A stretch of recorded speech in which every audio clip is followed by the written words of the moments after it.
No vídeo de hoje vamos falar sobre um filme leve, romântico e aparentemente simples, mas que traz uma questão importante. Quem somos nós enquanto estamos em um relacionamento? O filme Noiva em Fuga é uma história que fala sobre individuação, responsabilidade afetiva e o medo de se perder no outro. Então fica até o final do vídeo porque a análise de hoje está bem interessante. Meu nome é Gabriela Menezes, sou psicóloga junguiana e bem-vindo ao quadro Selfie em Cena, onde o cinema encontra a alma e os arquétipos ganham vozes. Noiva em Fuga conta a história de Meg Carpenter, uma mulher que ficou conhecida na sua cidade por fugir dos noivos no dia do altar. E durante a história a gente conhece Ike Graham, que é um jornalista que vai investigar a história de Meg e descobrir o que tem por trás dessas fugas dela. Mas durante a história o Ike acaba se apaixonando pela Meg. Eles acabam tendo ali um romance. E aí a gente vai descobrir se o Ike vai ser o próximo noivo a ser deixado no altar ou não. Ao longo do filme acompanhamos não apenas uma comédia romântica, mas o retrato de uma mulher que ainda não sabe quem é e por isso não consegue sustentar o compromisso. Um dos pontos que o filme traz é a responsabilidade afetiva, que é uma habilidade emocional que a Meg tem dificuldade em desenvolver. Em uma das primeiras cenas de interação entre a Meg e o Ike, ele fala para ela: "Você mastiga os homens e depois come, você adora isso", dando a entender que a Meg fazia aquilo por maldade, ela abandonava os noivos dela por maldade. Você mastiga os homens, depois cospe. E adora isso. Você vai fazer com esse coitado número 4 o mesmo que fez com os outros 3. E também em uma outra cena, uma amiga da Meg, ela diz que ela é uma mulher muito sedutora, muito encantadora e que ela acaba flertando com os homens mesmo que sem querer, mesmo sendo sem intenção. Só que a amiga fala pra Meg tomar cuidado, porque às vezes essa atitude pode acabar ferindo as pessoas, pode acabar dando outras interpretações. Essas duas cenas demonstram que a Meg não fazia por maldade. Ela achava que queria aquilo, ela tinha aquele entendimento de que ela desejava estar com aquela pessoa, ela desejava casar. Mas quando chegava na hora H, ela desistia e ela mudava de opinião e acabava fugindo. Então a Meg ela não mentia por maldade, mas por desconhecimento de si mesma. Mas mesmo que as atitudes dela fossem sem intenção, ela acabava ferindo e machucando as pessoas à sua volta, né? Machucando aí os seus antigos parceiros. E o outro, ele não é responsável pelos nossos sentimentos. Nós que somos. Então a gente deve ser sincero sobre o que a gente quer, o que a gente deseja, o que a gente escolhe. A gente tem que ser sincero com a gente, mas principalmente com o outro também. É essa responsabilidade afetiva que a gente deve ter com as pessoas à nossa volta. Não só com o nosso parceiro ou parceira, mas com todas as pessoas que andam do nosso lado. Devemos ser sinceros e deixar claro qual que é a nossa verdade. E se você não souber qual que é a sua verdade, o correto seria você primeiro descobrir quem você é, descobrir o que você quer, descobrir aquilo que você deseja, para depois você estar pronto para se relacionar com alguém, para depois você estar pronto para ter um compromisso com alguém. E é isso que faltava na Meg. Eu vou gravar um vídeo para o canal sobre responsabilidade afetiva, onde eu vou falar um pouquinho mais sobre esse tema e dá pra gente se aprofundar mais nessa questão. Então já ative o sininho para você não perder esse conteúdo quando estiver disponível no canal e também para você não perder outros conteúdos que vai chegar esse ano. Um ponto importante do filme é que Meg, ela não encerra os ciclos, ela foge. E qual que é a importância da gente encerrar os ciclos? Quando um ciclo chega ao fim, seja no relacionamento, no trabalho, na amizade ou alguma situação, é muito importante você encerrar aquela história, é importante dizer adeus. Porque é como se você mandasse uma mensagem para o seu inconsciente de que algo finalizou, que algo se encerrou, que algo deixou de existir. Mas quando a gente não encerra, apenas se afasta ou foge, no caso da Meg, a gente ainda permanece com uma ligação. É como se não existisse um laço que une você, aquela pessoa ou aquela situação. Então, inconsciente é como se ainda tivesse algo entre você, é como se tivesse algo ainda te amarrando, algo te ligando àquela situação, àquela pessoa. E quando isso acontece, é como se a nossa vida travasse em determinado momento. É como se as coisas parassem, parece que a gente não vai pra frente, parece que as coisas não caminham, porque existe sempre o fantasma do passado voltando e nos lembrando e nos permanecendo naquela situação.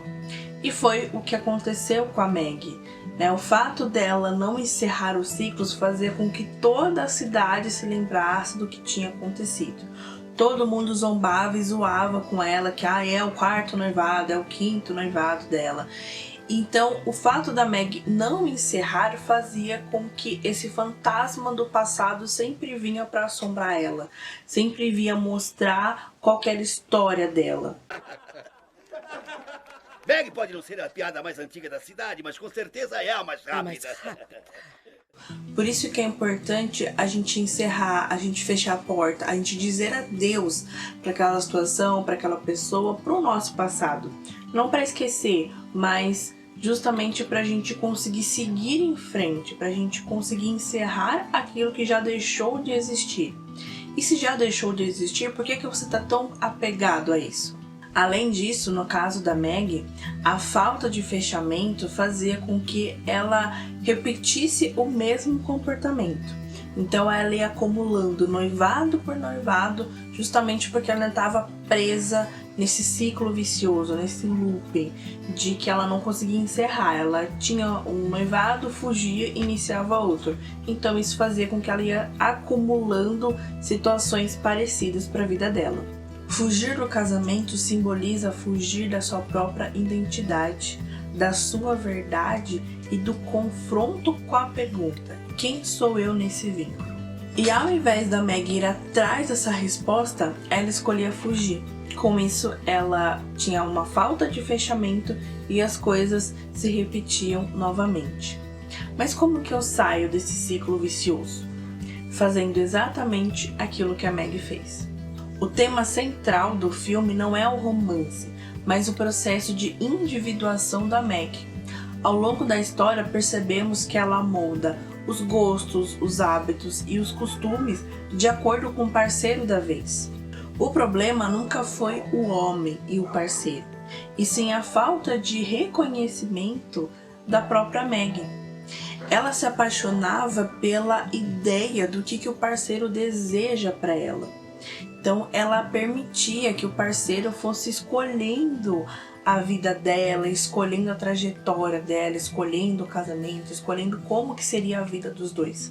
Então a Maggie, ela se apaixonava no primeiro momento pela essa ideia, esse vislumbre de como que o parceiro e o homem desejava ela, como que o homem queria que ela fosse. Só as claras. Pensa que eu não sei, é? Isso se chama mudar de ideia. Não, isso se chama não ter ideia própria. Uma das cenas mais simbólicas que eu acho do filme é quando o Ike ele tá investigando sobre a vida da Maggie e ele vai em cada ex-parceiro que ela teve e pergunta para ele qual é o tipo de ovo que a Maggie gostava, como que ela gostava de comer os ovos. E parece uma pergunta um pouco ridícula, mas é interessante porque todos eles sempre respondiam a mesma coisa. Ela gosta dos ovos igual eu gosto. Então, se o noivo gostasse de ovos mexidos, a Maggie gostava. Se o outro noivo gostasse de ovos pochê, a Maggie também gostava. Só que ela nunca sabia responder o que ela gostava, qual ovo ela preferia. Ela sempre gostava de acordo com o que o parceiro gostava também. Então ela não tinha meio que uma identidade própria, uma escolha própria. Ela não sabia falar, eu gosto de ovos assim, e meu parceiro gosta de ovos dessa forma. Ela gostava a partir do gosto dele. E isso você percebe que era com tudo. Então, se um parceiro gostasse de rock, aí a Maggie iria se tornar roqueira, ela ia começar a gostar de rock. Mas se um outro parceiro dela gostasse de sertanejo, aí ela ia gostar de sertanejo, ela ia passar a só ouvir música sertaneja. Então ela se moldava de acordo com a vida e os gostos de cada parceiro. E uma adendo importante para trazer aqui é que quando a gente convive com as pessoas, principalmente se a gente está em um relacionamento, é muito comum, às vezes, os nossos gostos por comida, música, enfim, acabarem mudando, acabarem acrescentando, porque é comum a gente convive com uma pessoa que é diferente da gente, que tem outros gostos, outros costumes. Então, quando a gente está em um relacionamento, muitas vezes os nossos gostos podem mudar, pode se alterar, pode se adaptar. A gente pode acabar ampliando mais o nosso leque de conhecimentos de acordo com a vida que a gente tinha. Mas nesse caso da Meg em específico, não é que ela tinha um gosto próprio e acrescentava o do noivo. Não é que ela gostava de ovos fritos e ela passou a gostar de ovos mexidos também. Ela sempre se moldava, ela sempre se adaptava. Então esse é o problema. Você ter o seu gosto, ter o seu costume e acrescentar uma coisa ou outra quando você convive com as pessoas é normal, faz parte, que a gente vai se moldando conforme a gente vai convivendo em sociedade. Mas o problema é quando a gente não sabe quem a gente não consegue se conhecer dentro daquela relação e a gente acaba optando por gostar daquilo que o outro gosta só pelo fato da gente não saber o que a gente gosta. Esse é o problema e é isso que aconteceu com a Meg. Como eu falei, não é que ela tinha uma opinião própria, um gosto próprio para música. Não, ela gostava de acordo com o que o noivo dela, o parceiro da vez, gostava. Então, essa é a questão principal e esse é o símbolo que o filme traz, entendeu? O filme quis passar de uma forma mais clara, do exemplo dos ovos, dessa forma, que a Meg ela não tinha uma identidade própria e por isso tudo que o noivo gostava, ela também gostava.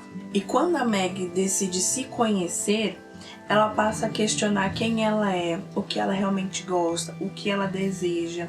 E ela começa a entrar nesse processo de autoconhecimento, transformação e amadurecimento.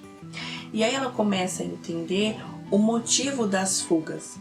Ela fugia do casamento não pelo outro, mas por falta dela mesma. Ela não conseguia se entender, ela não conseguia se encaixar dentro daquela relação porque ela não se conhecia dentro daquela relação. Ela não sabia quem ela era.